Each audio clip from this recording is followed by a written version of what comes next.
What's up YouTube, it's your boy Lamora back with another YouTube video. Today we're going to be talking about wizards.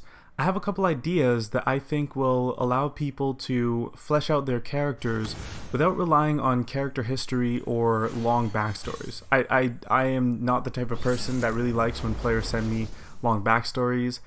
I think it's one way to try to flesh out your character, but I'm going to share some ideas that I have, especially for wizards, on how to flesh out your character using nuance, adding nuance and flavor to mechanics that your wizard uses, which I think can do much more for the feel of your character, because you're going to be interacting with these mechanics more than you would with a lengthy backstory. For example, you might experience an arc, or you might talk about it in roleplay, but as far as, you know, the every session interacting with your character goes, your mechanics is what you're using. So adding flavor and nuance to that can go a long way for your character, and we're going to talk about that today. Now, the tips here are useful for players, of course, that are looking for freshness in their next playthrough and still want to play a wizard, but they're especially useful for DMs to discuss with new players who are looking to try their hands at DnD or Pathfinder and want to play a wizard. Or, you know, of all things, a wizard. You know, pick the complex one. Or maybe they want to try a spellcaster for the first time. And that's because it's really easy to get lost in the choices that the wizard offers, and it's really easy to forget to think about your character concept in the process. So we're going to talk about a few things, and again, these are just a handful of things that you can think about that'll help spice up or add more flavor to the characters that you are making.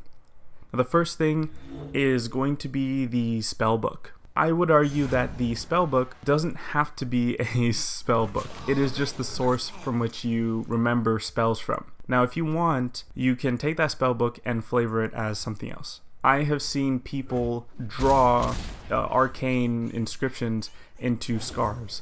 I've seen people try to etch tattoos into their skin. Asking where you store your spells, I think, is a good place to start, because that's, you have a spell book and that's where your spells are in. You could do something along the lines of just describing what it looks like.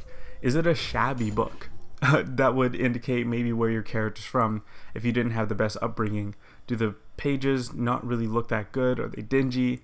Or is it a hardcover with a gold spine and this ribbon that sits out of the pages? That can mean a lot for your character and says a lot about your character, especially when you pull it out. You can describe it to the rest of the party and they will see that, and they'll have some questions about your character. It'll make them think, and it'll prompt interaction, role play, things like that.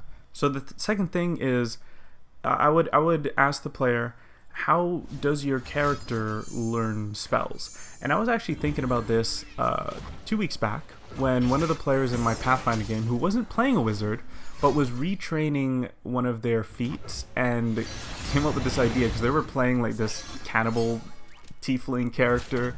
So the way that they picture their characters, that, you know, they can help people, but the way they do it is through dark ways.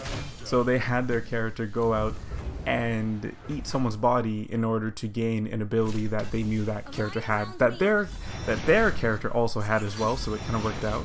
At least I think that's the way it was. Anyways, the point is that their character had to do something sinister to learn spells. Asking, how does your character learn spells? What does that process really look like? It could be something just as simple as your character spending a lot of time studying and memorizing spells, or you can add some flavor to it. Maybe your character has to go and get some inspiration to put some new spells down.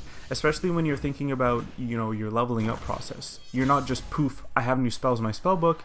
You're probably thinking about adding some pages to your spellbook, or thinking about cutting out some of the pages that you have at the maximum amount of them, and saying that, okay, I have 7 pages of spells that my character hasn't figured out yet and that I'm trying to figure out.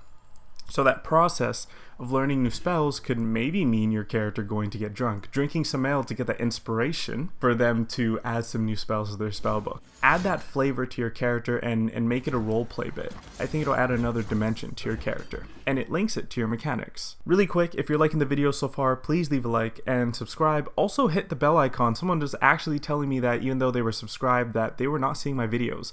So please do all of that if you want to see any more of this, you know, D&D Pathfinder content that I release on YouTube.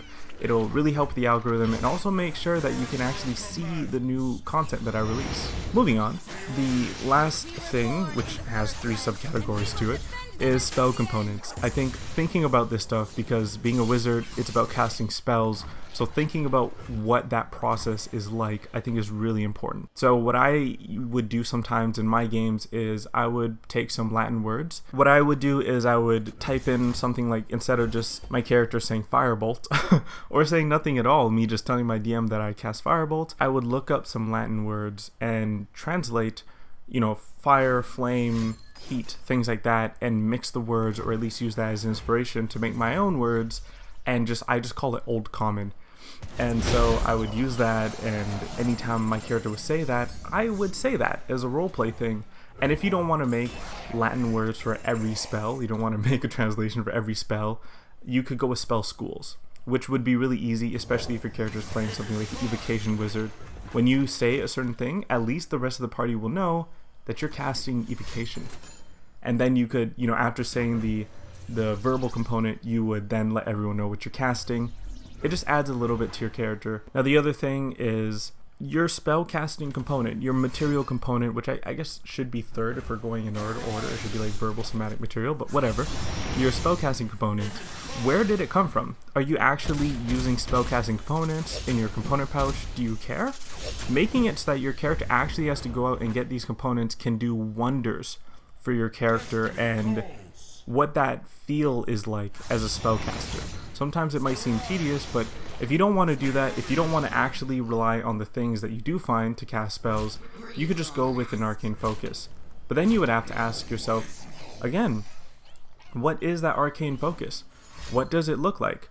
And don't be worried to deviate away from what is the norm. Of course, if you're playing like some sort of spellcasting fighter, you're going to have to speak with your DM about making it a weapon, right? Because that has a mechanical benefit. We're focusing on exploring the roleplay benefits. Think about that.